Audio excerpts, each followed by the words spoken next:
여러분, 혹시 성경 에스라서를 읽어보셨나요? 여기에는요, 역사 속에서 그냥 쓱 하고 사라져버린 무려 60년이라는 미스테리한 시간이 숨겨져 있습니다. 한 나라의 영적인 시계가 완전히 멈춰버렸을 때 하나님은 과연 어떻게 다시 그 시계를 돌리셨을까요? 오늘 그 놀라운 이야기 속으로 한번 들어가 보겠습니다. 자, 에스라서 6장을 보면요. 예루살렘 성전이 정말 감격적으로 재건되거든요. 와, 이제 다 됐다 싶었는데 갑자기 7장으로 휙 넘어갑니다. 근데 성경은 그 사이의 시간을 딱 한마디 이 일 후에라는 말로 그냥 건너뛰어 버려요. 바로 이 한마디에 60년이라는 어마어마한 세월이 담겨 있는 겁니다. 도대체 이 침묵의 시간 동안 무슨 일이 있었던 걸까요? 겉으로 보기엔 모든 게 괜찮아 보였습니다. 예루살렘에는 웅장하고 멋진 성전이 서 있었으니까요. 하지만 그 화려한 겉모습 뒤에서는 이 공동체의 영혼이 서서히 아주 처참하게 무너져 내리고 있었습니다. 60년, 이 시간은요, 그 뜨거웠던 첫 감격을 다 식게 만들고 신앙의 진짜 알맹이를 잃어버리게 하기에 정말 충분하고도 남는 시간이었습니다. 그럼 그 영적 붕괴라는 게 구체적으로 어떤 모습이었을까요? 첫째, 눈물과 감격으로 드리던 제사는 아무런 감흥 없는 형식적인 종교 행사가 되어버렸습니다. 둘째, 세상 문화, 이방 문화와 슬쩍슬쩍 타협하면서 거룩한 백성이라는 정체성을 잃어버렸죠. 그리고 이게 진짜 치명적인데요. 위대했던 1세대 지도자들이 다 사라진 후에 다음 세대를 이끌어줄 리더십에 심각한 구멍이 뻥 뚫려버린 겁니다. 이게 우리한테 정말 강력한 메시지를 줍니다. 아무리 크고 화려한 성전이 교회가 있어도요, 그 안에서 매일 살아있는 하나님의 말씀으로 새로워지지 않으면 공동체는 그냥 한순간에 썩어버리고 만다는 거죠. 신앙의 진짜 심장은 건물이 아니었던 겁니다. 바로 살아있는 말씀 그 자체였던 거죠. 자, 그럼 이 절망적인 영적 위기 속에서 하나님은 어떻게 일하실까요? 근데 정말 놀라운 건요, 그 해답이 예루살렘이 아니라 당시 세계 최강 대국이었던 페르시아 제국의 정치 그 한복판에서 나타난다는 겁니다. 당시 페르시아를 다스리던 왕은 바로 아닥사스다 1세였습니다. 이 사람이 누구냐면요. 그 유명한 고레스 대왕의 증손자고요. 영화 300에 나왔던 크세르크세스 왕 있죠? 성경에서는 에스터의 남편인 아하수에로 왕, 바로 그 아들이었습니다. 이 가계도가 이야기의 흐름을 바꾸는 아주 중요한 열쇠가 됩니다.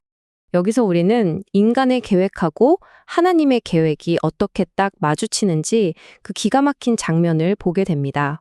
아닥사스다 왕의 생각은요, 아주 정치적인 계산이었어요. 맨날 반란을 일으키는 이집트를 견제하기 위해서 그 사이에 완충지대가 필요했고, 그래서 유다에 호의를 베풀었던 거죠. 하지만 그 인간적인 계산 뒤에는요, 당신의 백성을 다시 예루살렘으로 돌려보내서 영적으로 회복시키려는 하나님의 더 큰 그림, 그 보이지 않는 손이 움직이고 있었던 겁니다. 하나님께서 이 엄청난 계획을 위해 쓰신 방법은 군대도 외교도 아니었습니다. 바로 단 한 사람, 에스라였어요. 더 놀라운 건 뭔지 아세요? 예루살렘의 영적 시계가 멈춰있던 그 60년 동안 하나님께서는 제국의 심장부인 바벨론에서 이 비밀병기를 조용히 아주 철저하게 키워내고 계셨다는 겁니다. 하나님이 준비하신 사람, 이 에스라의 이력서를 보면 정말 입이 떡 벌어집니다. 그는 대제사장 아론의 16대 직계 후손으로서 영적인 정통성을 가졌고요. 페르시아 제국의 고위 관료로서 세상적인 영향력까지 갖췄죠. 하지만 그의 진짜 핵심 역량, 그를 특별하게 만든 건 바로 모세의 율법에 익숙한 학사, 다시 말해 살아있는 하나님의 말씀에 있어서는 그 누구도 따라올 수 없는 최고의 전문가였다는 점입니다. 그래서 우리는 이 60년의 공백기를 다시 봐야 합니다. 겉보기에는 아무 일도 없는 영적 침체기였지만 사실 신학적으로 보면 하나님께서 에스라라는 시대의 리더를 길러내시던 인큐베이팅 기간, 즉 준비 기간이었던 거죠. 하나님은 멈춰 계신 게 아니라 일하고 계셨습니다. 그렇다면 이 엄청난 임무를 맡은 에스라 성공의 진짜 비결은 뭐였을까요? 그가 가진 그 화려한 스펙 덕분이었을까요? 부흥의 힘, 그 원동력은 대체 어디서 나오는 걸까요? 성경은 그 비밀을 너무나도 분명하게 알려줍니다. 에스라 7장에서만 무려 3번이나 반복되는 이 구절, 바로 하나님의 선한 손에 도우심을 입었다는 겁니다. 아닥스다 왕이 그 막대한 지원을 약속한 거, 그거 에스라가 말을 잘해서가 아니었어요. 보이지 않는 곳에서 하나님께서 왕의 마음을 움직이셨기 때문입니다. 자, 이제 진짜 중요한 질문으로 넘어갑니다. 하나님의 주권적인 도우심을 이야기했다면 이제 우리 편의 책임을 이야기할 차례거든요. 도대체 무엇이 에스라로 하여금 그토록 하나님의 특별한 은혜와 도우심을 받게 만들었을까요? 하나님의 그 선한 손은 도대체 어떤 사람 위에 머무는 걸까요? 그 해답은 에스라의 삶을 단단히 붙들고 있던 세 가지 결심에 있었습니다. 첫째, 말씀을 연구해서 정확히 아는 것. 둘째, 그 말씀을 내 삶으로 먼저 준행해서 살아내는 것. 그리고 마지막, 이 두 가지가 되었을 때 비로소 다른 사람들을 가르쳐서 공동체를 변화시키는 것. 연구, 준행, 가르침. 이 순서야말로 절대로 변하지 않는 부흥의 공식입니다. 자, 그렇다면 이 수천 년 전 이야기가 오늘을 사는 우리에게 어떤 의미가 있을까요? 에스라의 이야기는요, 지금 멈춰버린 우리의 영적 시계를 다시 움직일 수 있는 아주 구체적인 열쇠를 주고 있습니다. 첫 번째 교훈, 아주 명확하죠?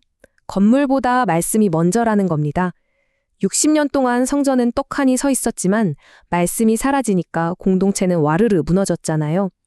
우리의 신앙이 그냥 속빈 강정이 되지 않으려면 다른 무엇보다 먼저 살아있는 말씀으로 돌아가야 합니다. 두 번째 교훈은 바로 이겁니다. 준비된 한 사람이 시대를 바꾼다는 것. 하나님은 거대한 군대가 아니라 말씀으로 잘 준비된 한 사람, 에스라를 통해서 일하셨습니다. 우리가 각자의 가정에서, 직장에서, 또 공동체에서 에스라처럼 말씀의 사람으로 딱 설 때 바로 그 자리에서부터 놀라운 변화가 시작될 겁니다. 그리고 마지막 세 번째 교훈입니다. 에스라는 왕에게 엄청난 지원을 받았지만 왕이 아니라 하나님을 찬양했죠. 왜 그랬을까요? 그는 돈과 권력이 역사의 주인이 아니라 그것들을 사용하시는 하나님의 손에 들린 도구일 뿐이라는 사실을 너무나도 정확히 알았기 때문입니다. 이제 이 질문을 여러분 자신에게 던져볼 시간입니다. 혹시 내 삶에도 멈춰버린 부분이 있지는 않으신가요? 열정을 잃어버린 기도, 형식만 남은 예배, 아니면 잊고 지낸 어떤 부르심. 오늘 에스라처럼 다시 말씀으로 돌아가서 여러분이 다시 움직여야 할 그 영적 시계는 과연 무엇입니까?